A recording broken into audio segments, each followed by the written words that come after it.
Saya berikan, dan ini obat insya Allah bermanfaat untuk semua. Tak usah panggil Habib, tak usah panggil Syekh, tak usah panggil Ustaz, tak usah panggil tukang dukun, tak usah panggil siapa-siapa. Anda sendiri laksanakan. Akan Allah subhanahu wa ta'ala merubahkan rumah kita insya Allah menjadi tenang, adem, enak. Yang pertama, bawakan air dan isi dalam air itu garam. Air itu dicampurin dengan garam dan dibacakan dalam air itu Al-Fatihah 7 kali. Ayat 5 ayat pertama suratul Baqarah, ayat Al-Kursi 7 kali, 3 ayat yang terakhir surat Al-Baqarah, lillahi ma fis samawati wa ma fil ardh. Saya ulang lagi, santai-santai, masih ada waktu, masih ada.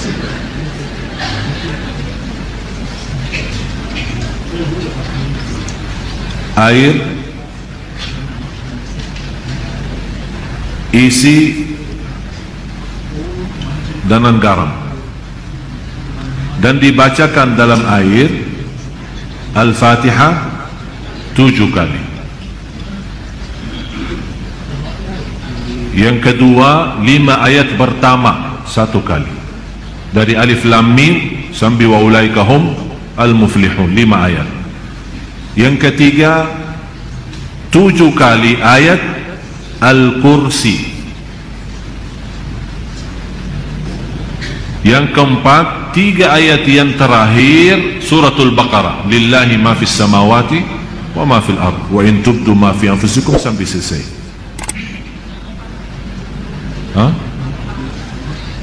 Yang keempat, 3 ayat yang terakhir suratul Baqarah, 284, 285, 286. Kemudian qul huwallahu ahad 3 kali, qul a'udzu birabbil falaq 3 kali, qul a'udzu birabbin nas 3 kali. Kalau anda merasa masih asing, boleh ditambah air dan silahkan minum. Bisa diminum. Kalau anda merasa terlalu asing, belum kuat karena garamnya terlalu banyak, boleh ditambahin air. Ini satu untuk minum, jelas. Yang kedua, bawakan emper besar, isi air dengan garam. Ini untuk mandi boleh. Bapak Ibu, ini serius saya bicara ya. Insya Allah anda coba, insya Allah semua masalah dalam hati, dalam perasaan, dalam jiwa, dalam fikiran, insya Allah selesai. Ember besar, isi air dan campur dengan garam. Bisa pakai mandi. Ayat yang dibaca sesuai ayat yang saya sudah kasih tadi, boleh. Bagaimana cara bacaannya? Bacaannya, habis anda baca, tiup dalam, bukan meludak ya, tiup saja. Tiup 3 kali boleh, 1 kali boleh, tidak masalah.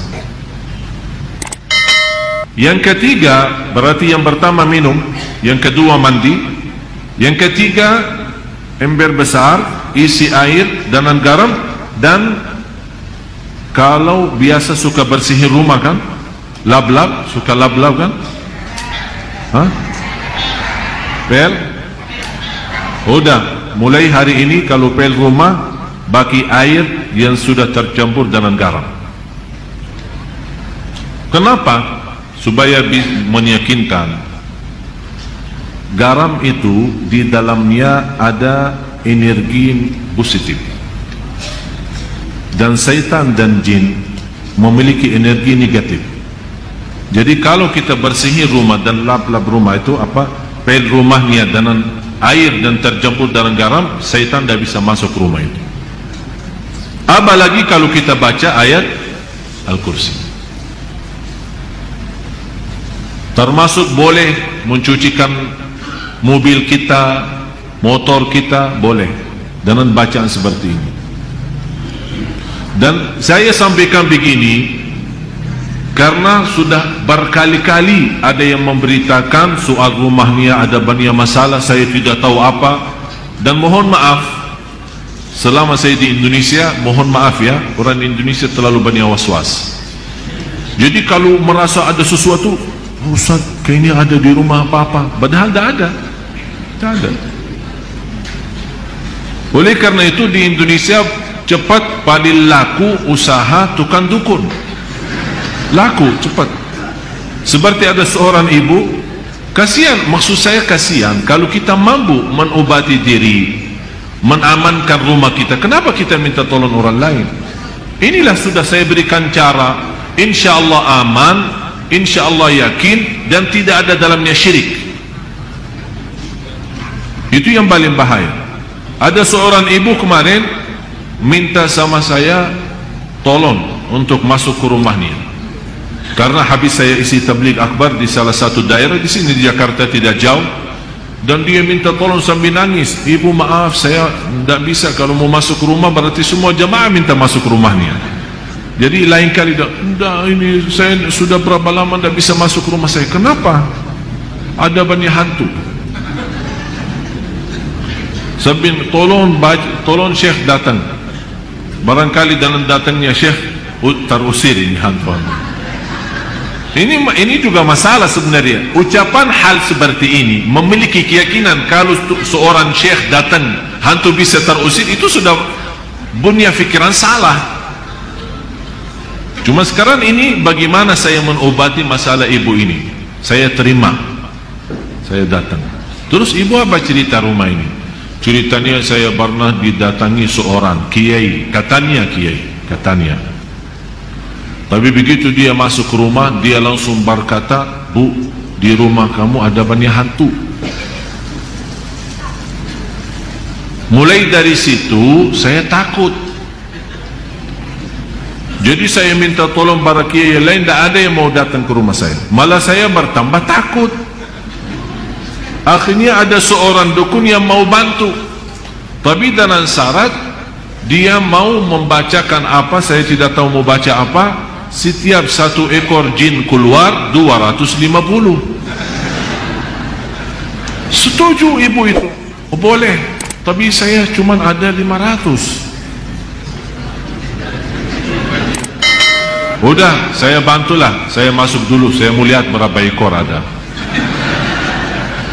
Masuk tukang ini apa namanya, dukun itu, habis baca-baca apa, alhamdulillah ibu tidak banyak, cuma 5 aja. Jadi saya baca-baca, keluarin 2, karena ibu mampu bayar 500. Kalau nanti ibu sudah sanggup lunasin lagi, nanti saya datang lagi usir yang tersisa. Dan kasihan ibu percaya. Sambil sekarang dah mau masuk ke rumahnya, sambil saya ketemu dan disuruh saya masuk. Jadi ibu sekarang yang tersisa cuma 3 ya. Karena katanya 5 kan, yang terusir 2, tinggal 3. Terus ibu mau bayar ke saya berapa? Tidak apa-apa, saya ikhlasin, tapi yang penting bantulah. Udah begini aja, saya masuk, ibu tunggu di luar. Kalau dengar suara saya berteriak, berarti saya lagi berantem sama mereka. Terus saya masuk. Begitu saya masuk ke rumah, saya panggil ibu, sini. Baru masuk ya, saya jujur saja tidak lihat apa-apa. Bu, saya sudah periksa rumahnya, aman. Begitu saya baca Al-Fatihah, kaget 3 jin itu keluar lari. Padahal tidak ada jin, tidak ada apa-apa. Terpaksa saya bohong supaya menghilangkan keyakinan dia yang sudah cukup parah, sudah lama. Alhamdulillah, baca 1 kali bu, sudah hilang semua. Terima kasih Syekh. Berarti aman sekarang, tidur.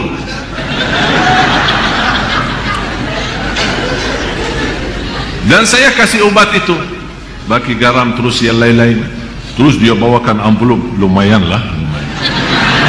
Saya bilang, Bu, ini sedekahin ke masjid atau ke anak yatim, bukan ke saya. Itu bukan kerjaan saya. Sekali lagi ibu, jangan percaya dukun dan sihir. Yakini.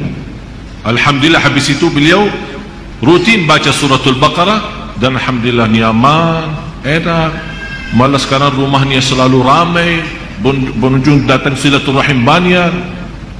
Dan sebenarnya masalahnya cuma was-was. Tapi was-was 90%. Sejarah medis pun 90% sebabnya penyakit manusia adalah was-was. Yang terakhir, kalau ada garam batu, kan ada garam apa namanya? Bukannya sudah tahulah. Terus itu kalau bisa dibakarkan di atas arangnya. Kalau ada arang, ya, ditaruhkan garam itu, kemudian dicampur dengan habbatus sauda. Apa bahasa Indonesia habbatus sauda? Tinta hitamnya. Tinta hitamnya. Hah?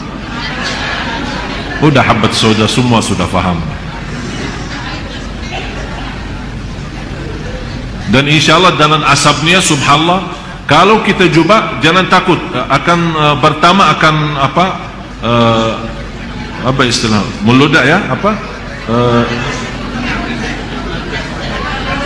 ada suara keras ya. Jadi jangan takut tuh dibom rumahnya, jangan takut. Ini insyaAllah dengan suara ini, subhanallah, jin dan syaitan semua lari, tak kuat. Dan insyaAllah apa yang saya sampaikan ini insyaAllah bermanfaat banyak. Ini semua Bapak Ibu ikhtiar. Tapi semuanya harus kalbu kita yakin kepada Allah Subhanahu Wa Taala. Dan itulah Allah Subhanahu Wa Taala memberikan, kata Rasulullah SAW, Allah menghalalkan bermacam cara obat, silahkan, kecuali berobat dengan cara syirik, tidak boleh.